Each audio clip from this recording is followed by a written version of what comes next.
வணக்கம் நண்பர்களே, இனி வருகின்ற நாட்கள் அனைத்தும் நல்ல நாளாக மாறப்போகுது. இன்னைக்கு இந்த ஒரு வீடியோ பதிவில் எதை பற்றி பார்க்க போறோம்னா, பௌர்ணமி அன்று கிரிவலம் சென்றால் வாழ்க்கையில் நிச்சயம் நல்லது நடக்குன்னு சொல்லுவாங்க. நினைத்தாலே முக்தியை தரக்கூடிய தலம் தாங்க திருவண்ணாமலை தலம்.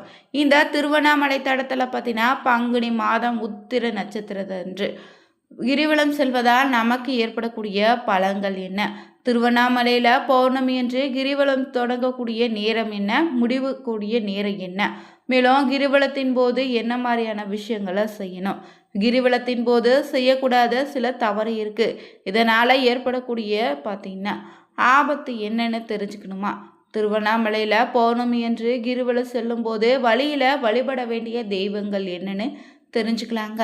மேலும் சிவபெருமான் உங்களுக்கு பிடிக்கும்னா ஓம் நமச்சிவாய என்னும் மந்திரத்தை 3 முறை கமெண்ட் பண்ணுங்க. மேலும் நீங்கள் புதியவராக இருந்தீங்கன்னா மறக்காமல் இந்த சேனலை சப்ஸ்கிரைப் பண்ணிவிட்டு கூடவே இருக்க பெல் பட்டனை கிளிக் பண்ணிக்கோங்க. தனிப்பட்ட முறையில் உங்கள் ஜாதக ரீதியாக இருக்கக்கூடிய பிரச்சனைக்கு சரியான ஒரு பரிகாரத்தை பெற்றுக்கொள்ள நினச்சிங்கன்னா வீடியோவில் டிஸ்கிரிப்ஷன் கீழே நம்பர் கொடுத்துருக்கோம், அந்த நம்பருக்கு நீங்கள் கால் பண்ணி தெரிஞ்சுக்கலாம். வாங்க நண்பர்களே, வீடியோக்குள்ளே போகலாம். திருவண்ணாமலை தலம் பார்த்தீங்கன்னா உலக பிரசித்தி பெற்ற அண்ணாமலையார் கோவில் இருக்குங்க. இந்த கோவிலுக்கு பார்த்தீங்கன்னா பல்வேறு இடங்களில் இருந்து பக்தர்கள் வருகை தந்த வண்ணமே இருக்காங்க. இதனால் இங்கு திருப்பதி போல எப்போதுமே கூட்டம் அலைமோதியே இருக்குங்க. இங்கு பௌர்ணமியில் கிரிவலத்துக்கு லட்சக்கணக்கான பக்தர்கள் எப்போதுமே வருகை தருவாங்க. அதன் பிறகு அண்ணாமலையாரே பக்தர்கள் தரிசனம் செய்கிறாங்க. சுமார் பார்த்தீங்கன்னா 14 கிலோமீட்டர் தொலைவு கொண்ட இந்த கிரிவல பாதையில் பௌர்ணமி நாளில் லட்சக்கணக்கான பக்தர்கள் கிரிவலம் செல்வதை வழக்கமாகவும் வச்சிருக்காங்க. இந்த நிலையில தாங்க இந்த ஆண்டு பார்த்தீங்கன்னா பங்குனி மாத பௌர்ணமி ஏப்ரல் 1ஆம் தேதி புதன்கிழமை இரவு, அடுத்து ஏப்ரல் 2ஆம் தேதி அதிகாலை வரை இருக்குதுங்க.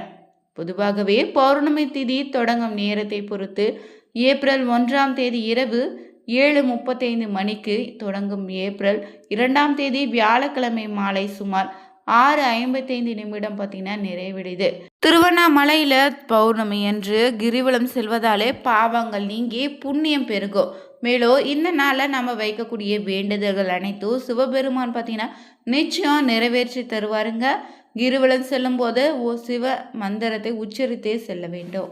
பக்தர்களை தன்னை நோக்கி ஈர்த்து அவர்களுக்கு ஞானமும் முக்தியும் அருளக்கூடிய திருவண்ணாமலை தளத்துல மேல் பலம் தரக்கூடிய ஒரு அற்புத நாள் தாங்க இந்த பங்குனி மாத பௌர்ணமி என்று கிரிவல வழிபாடு முறை.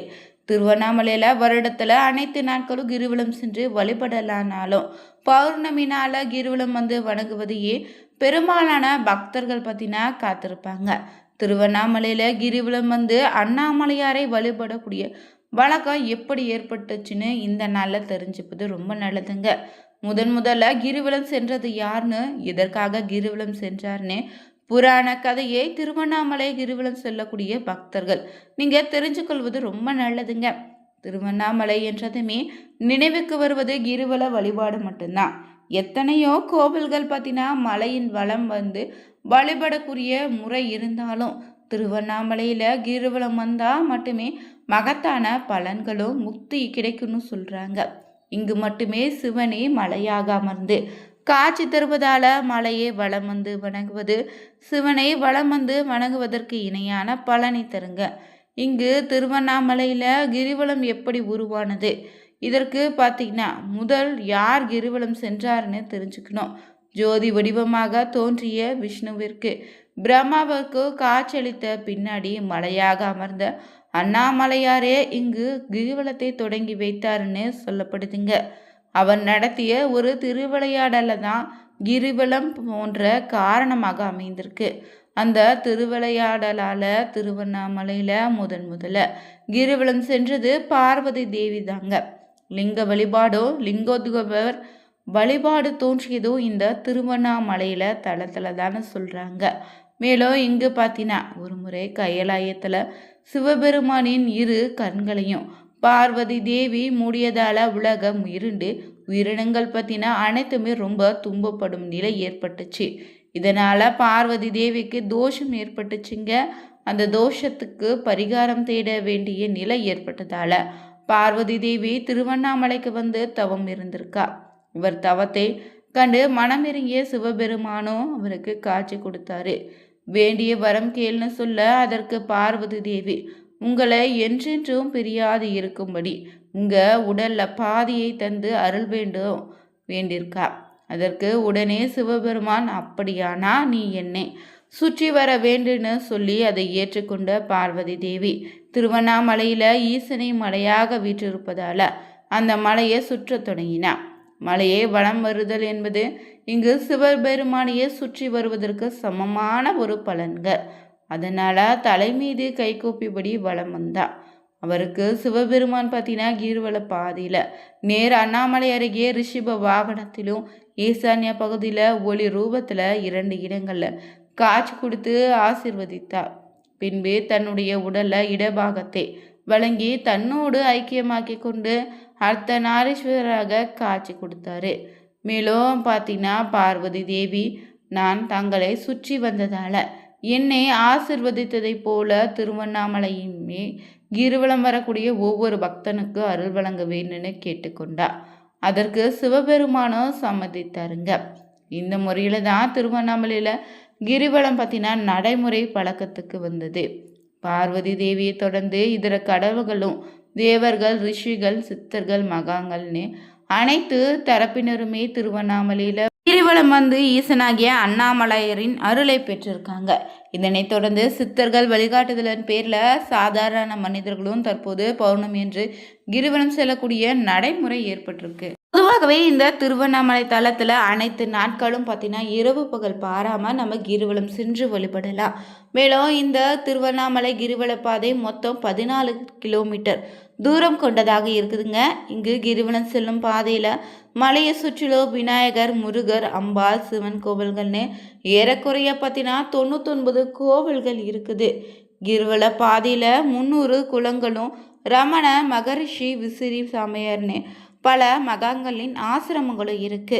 இவற்றில் மிக விசேஷமானது கிரிவல பாதையில இருக்கக்கூடிய 8 லிங்கங்கள் தாங்க. இந்த அஷ்டலிங்கங்களுக்கு குறிப்பிட்ட தூர இடைவேளையில ஒவ்வொரு திசையை நோக்கி அமைத்திருக்காங்க. ஒவ்வொரு லிங்கத்தை வழிபட்டா ஒவ்வொரு பலன் கிடைக்கும். அஷ்டலிங்கங்களையும் வழிபட்டா அனைத்தும் சேருங்க, தீமைகள் விலகுன்னு சொல்லுவாங்க. முத்தி தரக்கூடிய இந்த தளத்துல பார்த்தீங்கன்னா திருவண்ணாமலையில பார்த்தீங்கன்னா வழிபடும் போது முதலாவதாக வரக்கூடிய லிங்கம் பார்த்திங்கன்னா என்ன இந்திரலிங்கம் தான். இந்த இந்திரலிங்கத்தை பார்த்திங்கன்னா தேவர்களின் தலைவனான இந்திரன் பிரதிஷ்டை செய்ததாகவும் தினமும் இந்திரன் இந்த லிங்கத்தை வழிபாட்டு செல்வதாகவும் சொல்லப்படுது. அதே சமயம் இந்திர பதவி நிலைக்க வேண்டும்னு இந்திரன் அண்ணாமலையாரை வழிபட்டதாகவும் சிவபெருமான் சுயம்புலிங்கமாக காட்சி தந்ததாகவும் மற்றொரு தகவலும் இருக்குங்க. பதவி உயர்வு, பணியிடை மாற்றம், பாதுகாப்பான வேலை கிடைக்க வேண்டும்னா இந்த இந்திரலிங்கத்தை வழிபடுங்க. அடுத்ததாக பார்த்தீங்கன்னா இந்த அக்னிலிங்கம். 2வதாக இடம்பெற்ற இந்த அக்னிலிங்கம் தென்கிழக்கு திசை நோக்கி அமைந்திருக்கு. கிரிவல பாதையில் மற்ற அனைத்து லிங்கங்களும் வலதுபுறம் அமைந்திருக்க, இது மட்டுமே இடதுபுறம் அமைந்திருக்கும். இந்த லிங்கத்தின் கீழ்புற அக்னி தீர்த்தம் அமைந்திருக்கு. சந்திரனுக்கு சிவபெருமான் லிங்க வடிவமாக காட்சி தந்ததாக சொல்லப்படுது. இந்த லிங்கத்தை நீங்கள் வழிபட்டா நோய்கள் விலகிடும், பயம் நீங்கும், எதிரிகள் தொல்லைகள் இருக்காது. அடுத்ததாக பார்த்தீங்கன்னா கிரிவல பாதையில் அமைந்த யமலிங்கம். இந்த லிங்கத்தை பார்த்தீங்கன்னா கிரிவல பாதையில் தென் திசை அமைந்திருக்கு. இந்த லிங்கத்தை பார்த்தீங்கன்னா நிறுவியதும் பார்த்தீங்கன்னா யமதர்மனும் பூமியில் மனிதர்களின் உயிரை எடுக்க வரும்போது யமதர்ம தூதர்கள் இந்த லிங்கத்தை வழிபட்ட பிறகே தாங்கள் செல்ல வேண்டிய இடத்துக்கு செல்வதாக சொல்லப்படுதுங்க. இந்த லிங்கத்தை வழிபடுவதால யம பயம் நீங்கும், நீதி நெறி நிலைக்கும், செல்வ வளம் பெருகுன்னு சொல்றாங்க. அடுத்ததாக கிரிவல பாதையில் அமைந்த நீருதி லிங்கம் 4வது லிங்கமாக தென்கிழக்கு திசையில் அமைந்திருக்கு. சனி தீர்த்தம் அருகே இந்த லிங்கத்தை நீங்க பார்க்கலாம். அஷ்டதிக்கு பாலகர்களின் ஒருவரான நீருதீஸ்வருக்கு சிவன் காட்சி கொடுத்த இடம் இதுதான். மேலும் இந்த இடத்துல வழிபடுவதால் உங்களுக்கு குழந்தை பாக்கியம் கிடைக்கும், ஜென்ம சாபம் நீங்கும், நிலைத்த புகழும் கிடைக்குங்க. அடுத்ததாக 5வதாக வரக்கூடியது வருணலிங்கம். இந்த லிங்கத்துக்கு அருகே இருக்கக்கூடிய தீர்த்தம் வருண தீர்த்தம். இந்த லிங்கத்தை நீங்கள் வழிபடுவதால் பார்த்தீங்கன்னா நீர் சார்ந்த நோய்கள் விலகும், கொடிய நோய்களும் நீங்கி உடல் ஆரோக்கியம் உண்டாகும், சனி பகவானின் அருள் உண்டு. அடுத்ததாக 6வதாக அமைந்த வாயுலிங்கம். வடமேற்கு திசையில் இந்த லிங்கம் அமைந்திருக்கு. இதனை வாயு பகவானால் நிறுவப்பட்ட லிங்கமாகவும், வாயு பகவானிற்கு சிவபெருமான் பச்சை கிருத்திகான்னு தேவலோக மலர்ல நறுமணமாக காட்சி கொடுத்ததாகவும் சொல்லப்படுது. இந்த லிங்கத்தை நாம் வழிபட்டா கந்திஷ்டி, இதய நோய் நீங்கும், மன நிம்மதி உண்டாகும், சுவாசம் தொடர்பான பிரச்சனைகள் விளங்கும். அடுத்ததாக பார்த்தீங்கன்னா குபேரலிங்கம். 7வதாக அமைந்த இந்த லிங்கத்தை குபேரலிங்கம் பார்த்தீங்கன்னா குபேரர் அமைத்து வணங்கிய லிங்கமாக இருப்பதால் இழந்த செல்வத்தை மீட்டு பெற்றதாகவும் சொல்லப்படுது. இந்த லிங்கத்தை நாமும் வழிபட்டா செல்வ செழிப்போடு வாழ உதவுங்க. அடுத்ததாக கிரிவல பாதையில் இறுதியாக அமைந்த ஈசானிய லிங்கம் பார்த்தீங்கன்னா வடகிழக்கு திசையில் அமைந்திருக்கு. நந்தி பகவான் கிரிவலம் வந்தபோது அண்ணாமலையாரின் தரிசனம் பெற்ற இடம் இதுங்க.